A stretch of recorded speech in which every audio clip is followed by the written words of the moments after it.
Hello বন্ধুরা, আজকে তো আমরা বাড়িতেই বানিয়ে ফেললাম কুলহার পিৎজা। তো সেটাই আজকে আপনাদের সাথে শেয়ার করব। তার জন্য কিন্তু ফার্স্টে আমরা একটা ব্রেড নিয়ে নিয়েছি। তো ব্রেডটাকে ছোটো ছোটো করে টুকরো করে নিয়েছি। তো সেটা তোমাদের দেখালাম না, তো ভিডিওটা অনেক বড় হয়ে যাবে তার কারণে। তো তারপরে কিন্তু ওর মধ্যে দিয়ে দিলাম মেয়োনিজ আর দিয়ে দিলাম পিৎজা সস। তো সেগুলো দিয়ে ভালো করে নাড়িয়ে চাড়িয়ে ওগুলোকে ভালো করে ভেজে নিলাম। দেন তারপর কিন্তু ওর মধ্যে দিয়েছিলাম তোমার চিজ।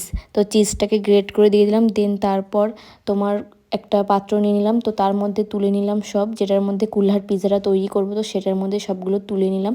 তো আস্তে আস্তে করে সব তুলে নেওয়ার পর দেন ওর মধ্যে আবারও দিয়ে দেবো মেয়োনিজ। তো তোমরা দেখতে থাকো পুরো প্রসেসটা। আপনারাও বাড়িতে কিন্তু ট্রাই করতে পারেন যে কেমন কি হয়।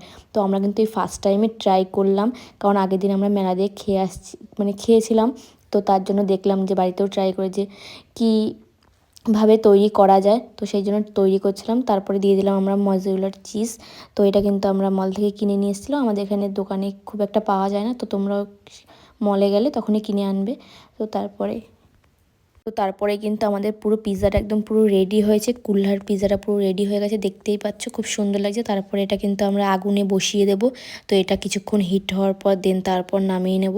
তো আপনারা কিন্তু এটা ট্রাই করতে পারেন বাড়িতে। তো আশা করি আপনাদের ভিডিওটা ভালো লেগেছে। তো একটা ফলো করে দেবেন। চলো, টাটা, বাই।